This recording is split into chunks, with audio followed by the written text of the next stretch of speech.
2023 में जब rebel Moon part 1 का ट्रेलर आया था तो ये फिल्म और इसका वर्ल्ड काफी इंटरेस्टिंग लग रहे थे। फिर इसका पार्ट 1 रिलीज हुआ जो कि हाइप के हिसाब से उम्मीद पर खरा नहीं उतर पाया था। तो उस टाइम सभी यही उम्मीद कर रहे थे कि 2024 में आने वाली इसकी sequel Rebel Moon part 2 the Scargiver एक अच्छी फिल्म साबित होगी। और अब जब ये फिल्म नेटफ्लिक्स पे रिलीज हो चुकी है तो क्वेश्चन यही उठता है कि क्या ये फिल्म उम्मीदों पे खरी उतरती है या नहीं। तो आज की वीडियो में करेंगे रेबल मून पार्ट 2 का review. So without further ado Let's do this.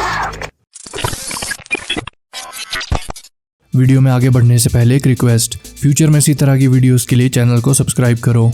Rebel Moon part 2 the scar giver ये फिल्म अप्रैल 2024 में नेटफ्लिक्स पे रिलीज हुई थी। इसके डायरेक्टर और प्रोड्यूसर हैं Jack Snyder, Sofia Boutella, Ed Skrein, Michael Huisman, Djimon Hounsou और एंथोनी हॉपकिंस जैसे एक्टर इसकी मेन कास्ट में हैं। इसका रन टाइम ऑलमोस्ट 2 घंटे का है। ये फिल्म इसके पार्ट 1 के इवेंट्स के बाद से ही कंटिन्यू करती है। कोरा और बाकी के बचे हुए वॉरियर्स वापस प्लेनेट वेल्ट पे आ जाते हैं। कोरा ने पहले पार्ट के एंड में एटिकस को मार दिया था और सभी लोगों को भी यही लगता है कि एटिकस मर चुका है। बट पार्ट 2 की स्टार्टिंग में ही हम देखते हैं कि एटिकस की बॉडी को रिकवर करके उसे रेजरेक्ट कर लिया गया है और अब वो बदला लेने वापस वेल्ट जाने वाला है। तो कोरा और बाकी वॉरियर्स क्या वेल्ट को बचा पाएंगे या नहीं, यही इस फिल्म का प्लॉट है। अब सीधे आते हैं पॉइंट पे। तो इस फिल्म में कई प्रॉब्लम्स हैं। इसकी excruciatingly slow pace, editing, lacklustre story और bad writing.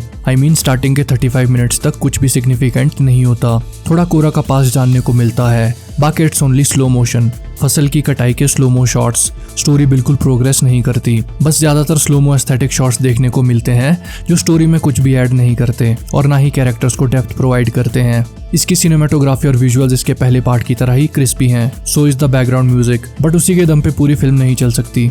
Story feels totally flat, simple and almost non existent. जिस सीन में कोरा का पास शो किया है इट फील्स टोटली डम्ब। बेलिसारियस एक असैसिनेशन अटेम्प्ट कर रहा है और चेयर्स में बैठ के म्यूजिक बजाने वाले लोग बिल्कुल काम होकर म्यूजिक बजा रहे हैं। लेजर गन्स और एनर्जी वेपन्स के होते हुए भी वो नाइव्स का यूज करते हैं असैसिनेशन के लिए। और रॉयल गार्ड्स असैसिन्स को नाइव्स निकालते हुए देखने के बाद भी अपनी गन्स निकालकर यूज नहीं करते। That's a dumb scene and bad writing, no logic. इसी के साथ ही उस सीन के एंड में कोरा के पास चांस था बेलिसारियस को पॉइंट ब्लैंक रेंज से मारने का, बट नहीं, वो ऐसा नहीं करती। उसके बाद कैरेक्टर्स को डेप्थ देने के लिए एक सीन ऐड किया है जहां एक एक करके सभी कैरेक्टर्स अपना पास्ट बताने लगते हैं। क्लियरली ये सीन कैरेक्टर्स को रिलेटेबल दिखाने और उन्हें डेप्थ प्रोवाइड करने के लिए रखा गया था, बट जिस तरह से इसे प्रेजेंट किया गया है वो बिल्कुल भी ऑर्गेनिक फील नहीं होता। मतलब ऐसा लगता है कि हाँ, ताकि व्यूअर्स को रिलेटेबिलिटी फील हो सके तो ये सीन रख देते हैं, बट स्टिल ये उतना इफेक्टिवली काम नहीं करता क्योंकि ऑलमोस्ट सभी की back story in a nutshell same ही थी कि मैं एक पीसफुल विलेज में रहता या रहती थी। फिर एक दिन इंपीरियम के बुरे लोग आए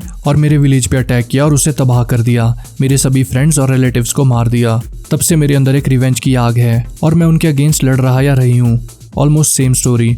हाँ, तो अब आते हैं उनके इंपीरियम के अगेंस्ट बनाए प्लान पे। वो लोग फसल काटकर उसे लेकर आते हैं विलेज के अंदर ताकि इंपीरियम की शिप्स ऑर्बिट से उन पे अटैक ना कर सके। इंपीरियम के लोग फसल कलेक्ट करने ही तो आ रहे थे, इसलिए अगर वो विलेज पे अटैक करते हैं तो विलेज के साथ फसल भी डैमेज होगी, right? But guess what happens? In the end admiral Atticus को फसल से फर्क नहीं पड़ता। इंपीरियम का ड्रेडनॉट विलेज पे ऑर्बिट से फायर करता है। लकीली किसी रीजन से उसका निशाना चूक जाता है। तो ये तो था उनका प्लान, बट इसके अलावा मुझे कई छोटी छोटी डिटेल्स भी अजीब फील हुई। फॉर एग्जाम्पल, ड्रेडनॉट एक हाईटेक मशीन है जिसमें एनर्जी वेपन्स अवेलेबल हैं, बट उसके इंजन को चलाने के लिए न्यूक्लियर रिएक्टर या पावर सोर्स की जगह कोयले का यूज किया जाता है। What? यहाँ जैक भैया ने थोड़ा कूलनेस दिखाने के चक्कर में डमनेस का फैक्टर बढ़ा दिया। वापस आते हैं कैरेक्टर्स पे। तो अलग अलग मेन कैरेक्टर्स अलग अलग फ्रंट पे बैटल को लीड करते हैं। अब उनमें से कई कैरेक्टर्स मर भी जाते हैं, बट उनका मरना हिट या मिस जैसा फील होता है। अब जैसा कि मैं पहले भी बता चुका हूँ कि कैरेक्टर डेवलपमेंट और डेप्थ कैरेक्टर्स को उतना नहीं प्रोवाइड किया गया है, जिस वजह से इन कैरेक्टर से व्यूअर इजीली कनेक्टेड फील नहीं करता। अब फिल्म की प्रोटैगनिस्ट कोरा को ही एग्जाम्पल लेकर चलते हैं। ये कैरेक्टर काफी डल और वन डायमेंशनल फील होता है, नो कैरिज्मा एट ऑल। अब ऐसे कैरेक्टर से ऑडियंस उतना कनेक्ट नहीं कर पाती और जब वो लाइफ और डेथ सिचुएशन में जाती है तो स्टेक्स हाई फील नहीं होते। अब चलते हैं कैरेक्टर से एक्टिंग की तरफ। और अगर एक्टिंग की बात करें तो फिल्म में कास्ट हुए एक्टर्स अच्छे हैं, बट इस फिल्म की रिक्वायरमेंट इतनी एक्टिंग हैवी नहीं थी। तो जैसी उन्हें इस फिल्म की स्क्रिप्ट मिली है उस हिसाब से वो अपना कैरेक्टर पोर्ट्रे करने की ठीक ठाक कोशिश करते हैं, एक्सेप्ट फॉर द गाय जिसने बेलिसारियस को प्ले किया है। बेलिसारियस का स्क्रीन टाइम फिल्म में काफी छोटा था, बट सिंस वो काइंड ऑफ एक मेन विलन है तो उस हिसाब से ना मुझे ये कास्टिंग उतनी पसंद आई और ना ही उस सीन में उस एक्टर की टेरेबल डायलॉग डिलीवरी। अब ऐसा भी नहीं है कि फिल्म में सब कुछ ही बुरा है, कुछ चीजें ऐसी है जो अच्छी थी, like it's fighting scenes are good वहाँ स्लो मोशन का यूज एस्थेटिक लगता है। स्पेशली एक दो जो स्वॉर्ड फाइट वाले सीक्वेंस हैं वो वेल कोरियोग्राफ्ड और एस्थेटिकली प्लीजिंग लगते हैं। ऑल्सो फिल्म का बीजीएम ऑन पॉइंट है, इसका CGI अच्छा है। इसके अलावा मुझे ये चीज भी पसंद आई कि जैक स्नाइडर ने एक नया वर्ल्ड क्रिएट करने की कोशिश की है। ओरिजिनली उनकी तरफ से एक स्टार वॉर्स फिल्म की एक पिच थी, बट लूकास फिल्म्स ने उनकी ये पिच रिजेक्ट कर ली। I can see why, but Jack Snyder ने उसी कॉन्सेप्ट को यूज करके एक नया फैंटेसी वर्ल्ड क्रिएट करने की कोशिश की है, विच इज गुड।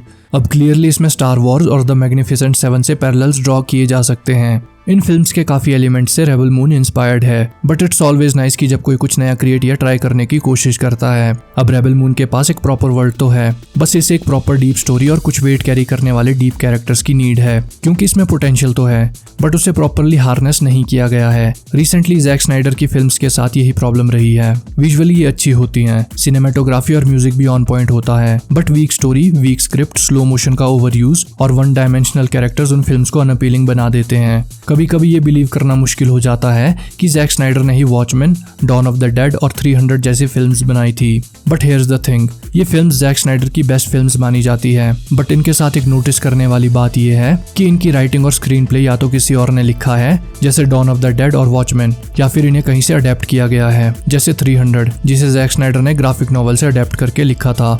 तो इससे कंक्लूजन ये निकल कर आता है कि जैक स्नाइडर बिल्कुल अच्छी मूवीज डायरेक्ट कर सकते हैं, बट उन्हें राइटिंग और स्क्रीन प्ले का काम किसी और पे छोड़ना चाहिए। अब हो सकता है कि इस वीडियो में मैंने जो भी बातें रखी हैं वो शायद किसी को थोड़ी हार्श लगे, बट उन्हें मैं ये कहना चाहूंगा कि इस प्रोजेक्ट की हाइप और इससे उम्मीदें बहुत ज्यादा थी। ऐसा इसलिए क्योंकि इस पूरे रेबल मून यूनिवर्स का क्रिएटिव कंट्रोल जैक स्नाइडर के पास है। ये उनका पैशन प्रोजेक्ट है। उन्हें नेटफ्लिक्स ने खुल के अच्छा खासा बजट दिया है, वही इसके डायरेक्टर, राइटर और प्रोड्यूसर भी हैं। अब इससे पहले जब वो डीसी के लिए फिल्म्स बना रहे थे तो एक नैरेटिव ये निकल कर आ रहा था कि वार्नर ब्रोस के एग्जीक्यूटिव्स की इन फिल्म्स में इंटरफेरेंस की वजह से जैक प्रॉपरली अपने विजन के अकॉर्डिंग फिल्म्स नहीं बना पा रहे हैं, जिस वजह से ये फिल्म्स उतनी अच्छी नहीं बन पा रही जितनी बननी चाहिए। बट अब जब नेटफ्लिक्स ने उन्हें पूरा फ्रीडम दिया है तो हम एटलीस्ट एक डिसेंट मूवी तो एक्सपेक्ट कर ही सकते हैं। रेबल मून पार्ट 1 के रिव्यू में भी मैंने यही कहा था कि मे बी पार्ट 1 एक बिल्डअप की तरह काम करने वाला हो और शायद इसे प्रॉपरली सेकंड पार्ट से टाई अप करके एक प्रॉपर और कोहेसिव स्टोरी हमें देखने को मिले। बट इस मूवी को देखने के बाद आई वॉज टोटली डिसअपॉइंटेड,